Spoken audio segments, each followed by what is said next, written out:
Email writing. Email introduction. Email is currently the most used communication channel in the business environment, as business rely on it heavily for sending messages across long distance in a short time. Business email etiquette encompasses a set of rules indicating effective, proper, and polite ways to behave when sending and receiving emails. The rules of etiquette are focused on how messages should look and how what they should contain. So, email can is a used for communication channel in the business environment.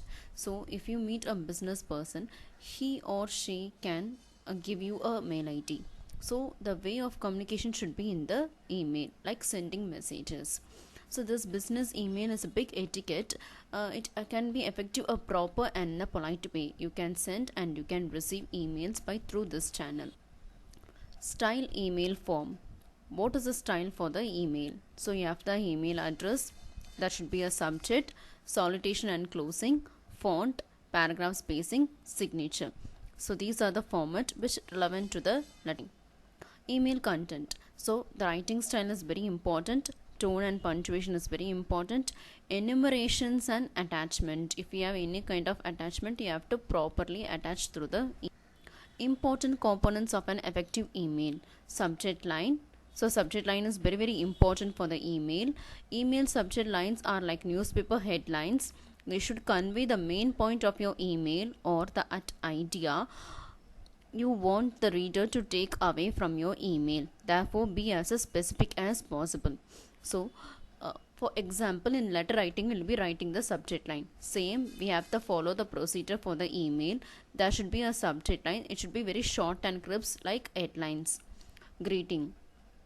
Use some kind of greeting. Don't just start with your text. You have to say like respected sir, madam, or dear sir, madam. Like below, I have given example: dear Mr. Simpson, dear Mr. Stringer. It also becoming quite common to write the greeting with a comma. Important components of an effective email. Ending. How should you end? The ending should be in a polite way. That example, yours sincerely, best regards, best wishes, regards. If you did not put a comma after the greeting at the beginning of the message, then don't put a comma after the ending either. So if you have to use one side of the comma, if you have the comma after the greeting at the beginning, at the same time you have to not put a comma after the ending. Names. Include your names. It's the most annoying for the receiver email which does not include the name of the sender. So kind regards, like Ram Kapoor. What you about? You are a human resource manager or you are the student, like that you have to give. Then important components of an effective email. Use simple English. When the writing is too formal or uses irrelevant technical language, it is difficult for laymen to understand. So your messages should be understand for the receiver. Use conversational English. Be authentic and realistic. Use very simple English. It will be very useful to understand by the receiver.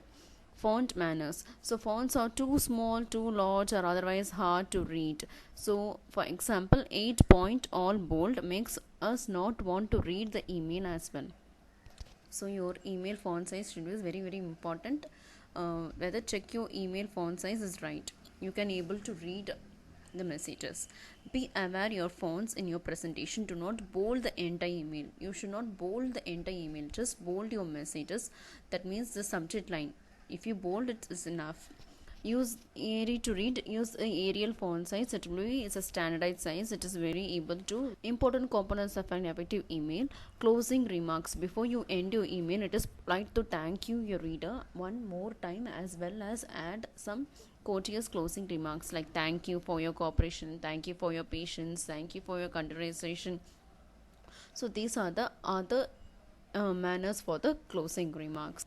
Sending emails. So again, salutation, dear Mr. Miss, like example, dear sir, madam, or dear, you can start with your friend name. And signing off, yours sincerely, yours faithfully, with best wishes, kind regards, see you soon. So hear from users. Sending emails. The opening phrases in the reply to your letter. If you receive a letter, you have to start with in the reply to your letter, or thank you for your letter of the for the concerned date, thank you for your email, or following our telegraphic conversation, here I send you the email. And closing phrases, please contact me again if you need any kind of information, or if I can be any further assistance. If you can't understand the email, or the receiver can't understand, you can have these kind of closing phrases which he or she able to call you and to ask about the details. Let me know if you need anything else. I look forward to you. And reasons for the writing, what are the reasons you can write an email? This letter, email, or I am writing to, I am pleased to, these kind of sentences you can start with the reason. If you have any reason to send a person an email, you can use these kind of sentences. Could you please, would you please email me, just a quick note, I am sorry to inform you, unfortunately, I am sorry about, I apologize for. So these are the sentences you can use for reason for writing. Use the passive voice. It will be very useful. The passive voice are situations where you don't want to attribute the action to a particular person or a group. It is a general rule. Use a few passive verbs in your writing.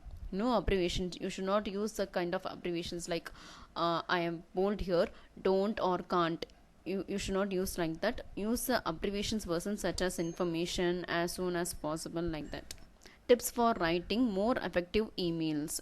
So it will be continuous. CC means carbon copy, already I explained in the class, and blind carbon copy. So if you need to send a many number of persons like the attachment, you can use this CC copy. Thank you.